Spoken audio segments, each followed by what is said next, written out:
Buenos días a todos. La sesión que vamos a dar hoy trata sobre los hallazgos fisiológicos en la piel del neonato. Este es el índice que vamos a seguir y los apartados que vamos a ver a lo largo de la sesión. Y para empezar, algunas pinceladas de la piel del recién nacido, que tiene unas características peculiares con respecto a la de los adultos. Todos sabemos que la piel ejerce una función barrera, pero esta función es deficiente en los recién nacidos porque su piel es inmadura. Hay que tener en cuenta además que es más fina que la del adulto, con el riesgo que ello acarrea de que cualquier producto tópico, ¿no? Pues la absorción percutánea sea mayor en los recién nacidos, con el riesgo de toxicidades. También la unión dermoepidérmica es más débil, por lo que también ante cualquier mínimo traumatismo o pequeña erosión tiene más posibilidades de sufrir heridas. Y además, más acentuado en los prematuros, el estrato córneo es inmaduro. Ello conlleva un aumento de la pérdida de agua transepidérmica, con el correspondiente problema en cuanto a la regulación de la temperatura, del desbalance hidroelectrolítico. Y hay que tener también en cuenta que en los niños el ratio superficie corporal-peso está aumentado, con lo cual también esto va a suponer un aumento de riesgo a la hora de la absorción de los productos tópicos. Tienen además una ausencia de la flora cutánea y las glándulas sudoríparas son inmaduras. Os he puesto aquí una lista de diversos productos tópicos que pueden presentar una mayor absorción en los niños pequeños, de ahí el utilizarlos, ¿no? con cierta precaución, teniendo esto siempre en cuenta. Si os fijáis, muchos de ellos son productos que usamos en el día a día. Los corticosteroides, diferentes antisépticos como la clorexidina, la providona yodada, el tacrolimus, urea. Entrando ya en los fenómenos fisiológicos del recién nacido, es muy importante conocerlos primero, ¿no? Por saber las características de estos pequeños, y después sobre todo porque tenemos que diferenciarlo de condiciones patológicas, porque estos fenómenos fisiológicos pues son transitorios, son benignos, no acarrean mayor problema, y la importancia de conocerlos por el hecho de evitar pruebas innecesarias o tratamientos que pueden acarrear cierta iatrogenia. El primero de ellos, de estos hallazgos, es la verniz caseosa, que es este material grasiento, blanquecino, grisáceo, un poco como lechoso, ¿no? Con el que le hacen los niños, que nacen con él de forma generalizada, pero se puede acentuar un poquito más en la zona de pliegue, como por ejemplo así, las ingles, la zona genital en las niñas. Y este verniz, esta cobertura, lo que proporciona es una protección. Lubrica al pequeño, ¿no? Y lo protege del líquido amniótico, también favorece la adaptación cuando pasa de lo que es el ambiente del útero al ambiente externo más seco, favoreciendo la hidratación. Esta sustancia contiene abundantes proteínas, lípidos y agua, sobre todo tiene ceramidas que protegen al pequeño. Y no hay que empeñarse, cuando el pequeño nace, empeñarse en quitarle esta sustancia, porque aparte de que es protectora, ella misma se va eliminando espontáneamente con el paso de los días. Simplemente cuando el pequeño nace, pues limpiarlo suavemente, eliminar, ¿no? los restos de meconio, la sangre, y no hay que empeñarse en quitar la verniz caseosa. Aquí otra imagen donde vemos que a veces los niños, pues según la edad gestacional, nacen con mayor o menor cantidad, y como hemos comentado, se acentúa más en la zona de pliegues. En cuanto al lanugo, pues este vellito fino con el que nacen los niños, que suele ser más abundante en la zona de la espalda, los hombritos, y también puede aparecer en la cara.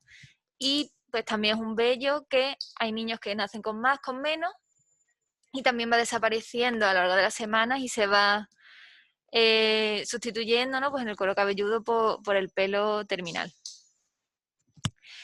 En cuanto a la descamación fisiológica, es una descamación muy fina, muy superficial, que aparece en los primeros días de vida. Esto es importante porque aparece a las 24 o 48 horas, es decir, el pequeño no nace con esta descamación.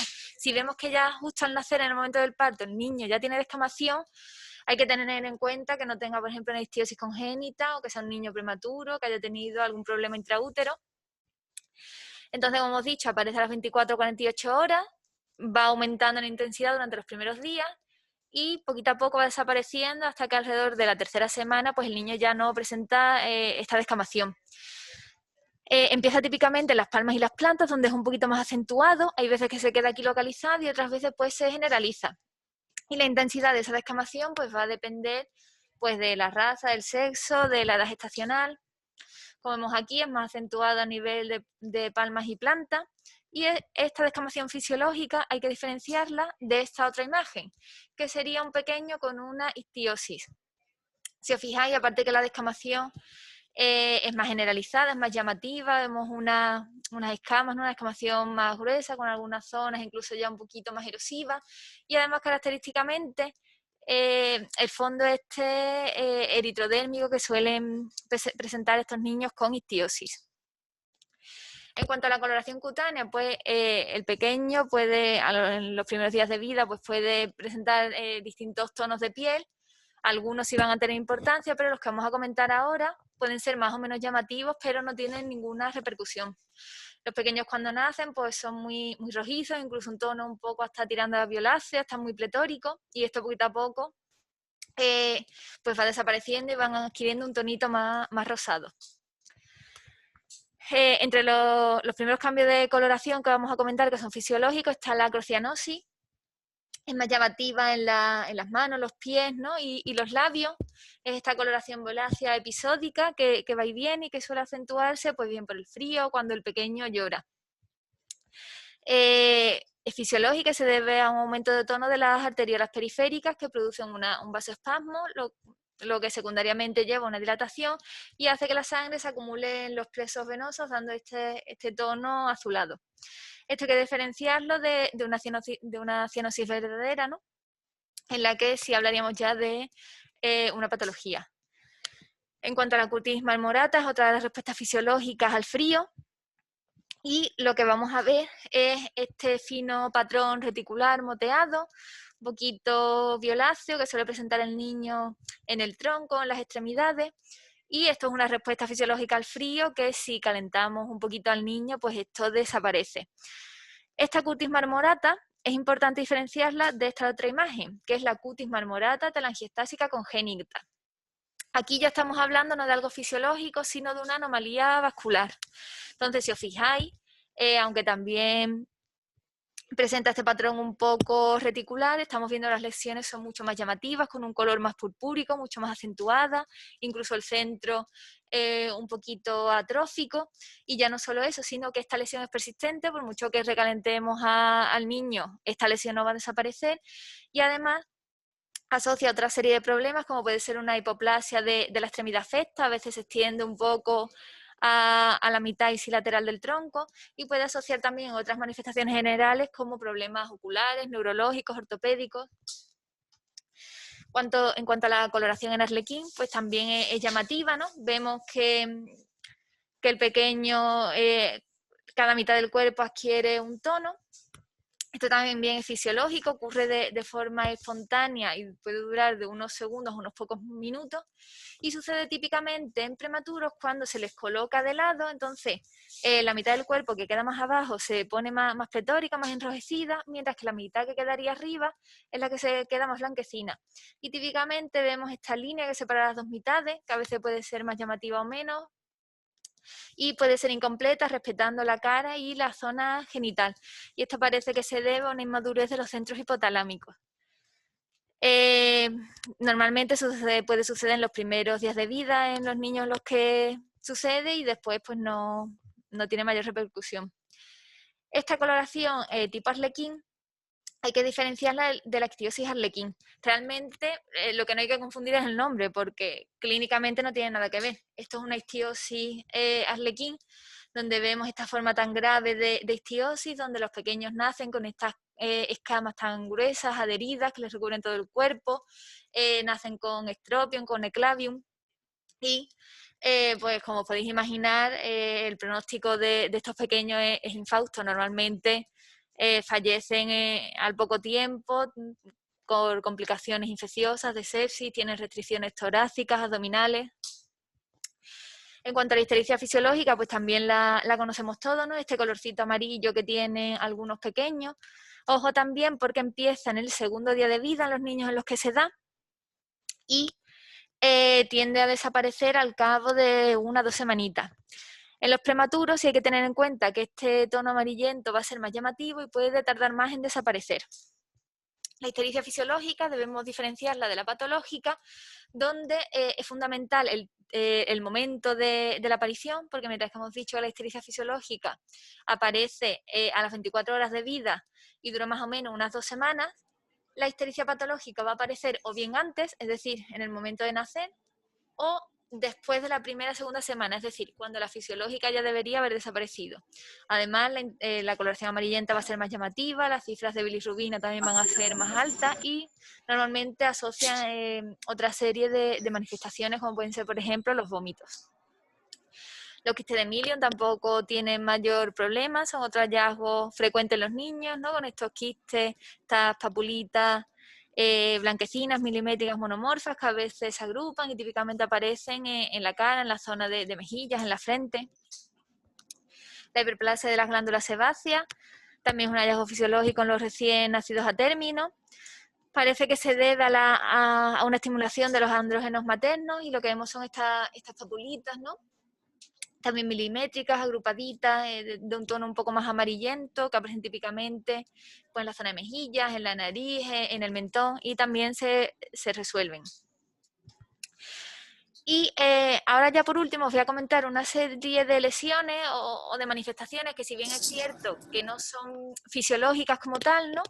Pero sí es verdad que bueno, son lesiones que aparecen con frecuencia en los niños pequeños, que son benignas, son transitorias, se autolimitan en la mayoría de los casos y no tienen mayor repercusión en los pequeños. Entonces es importante conocerlas y diferenciarlas de otros hallazgos patológicos que sí van a necesitar tratamiento.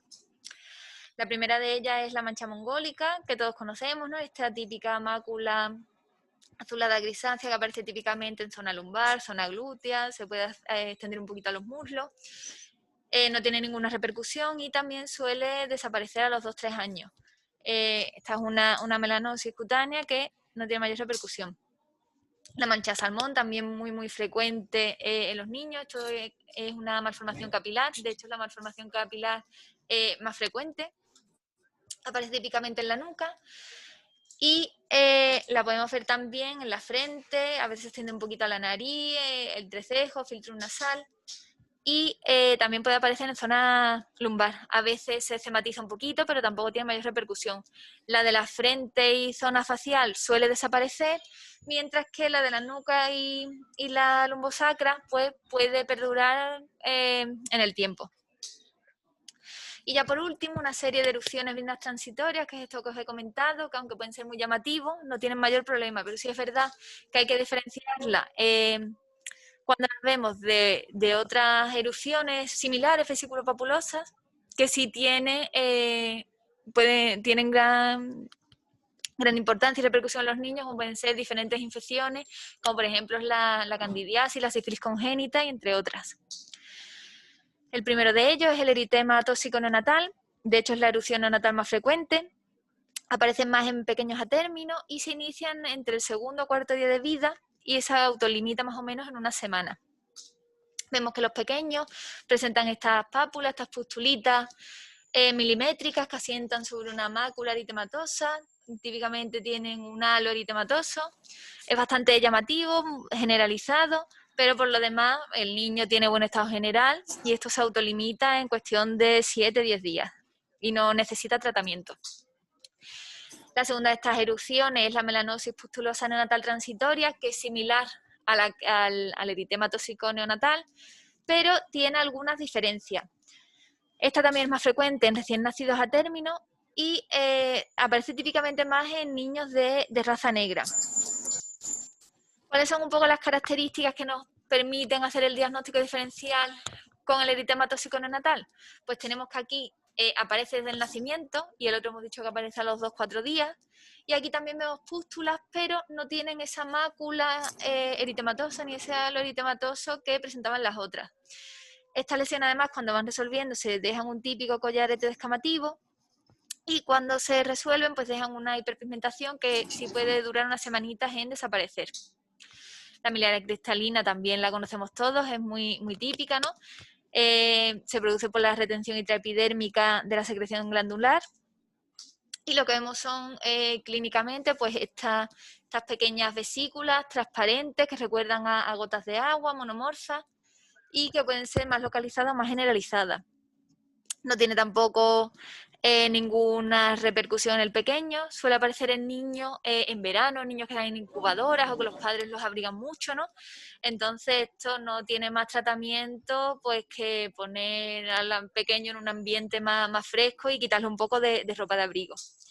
Y la miliaria rubra es la otra variante de miliaria, donde lo que tenemos es que esa retención de las secreciones se produce se da más profundo en la piel, y lo que vemos, en vez de esas vesículas cristalinas, vemos estas papulitas eritematosas más inflamatorias, pero el tratamiento es igual y no tiene mayor problema. El acné neonatal pues es muy similar al acné que vemos en los niños y adolescentes, ¿no? Estas pápulas, pústulas y comedones predominando a nivel facial, y parece que también influyen aquí, hay una estimulación por parte de las hormonas maternas y fetales. El tratamiento en casos más extensos que lo puedan llegar a necesitar pues sería con tópicos, ¿no? Con peróxido de benzoilo o con eritromicina al 2%. Y ya para finalizar voy a comentar otras dos entidades, ¿no? Otras dos erupciones vesículo-pustulosas, que si bien es cierto que se dan más frecuente en niños un poquito más mayores, más que en neonatos, pero bueno, como son similares a las anteriores y también pueden darse en neonatos, pues las he querido meter en este grupo. Una es la acropustulosis infantil, que se da más en lactantes que en neonatos, y lo que vemos son estas típicas pústulas que predominan a nivel de palmas y plantas, que son pruriginosas, van cursando en brotes que duran unos cuantos días, un par de semanas, y después desaparecen, y al cabo de unas semanas pues el brote vuelve a aparecer. No tiene mayor importancia, pero sí es verdad que son molestas y a veces los pequeños se llevan con brotes de estos recurrentes durante 2-3 años hasta que desaparece por completo. Y por último, la foliculitis pustulosa eosinofílica del lactante, que como su propio nombre indica se da más en lactantes, pero puede aparecer también hasta en un 10% de los neonatos, y son pues estas pustulillas que aparecen típicamente en el cuero cabelludo de los pequeños, que también son pruriginosas y bueno, van apareciendo en brotes, pero también se autolimita en cuestión de 1 o 3 años como la acropustulosis infantil. Y con esto termino la sesión. Muchas gracias por vuestra atención y espero que haya sido de vuestro interés. Muchas gracias y buenos días a todos.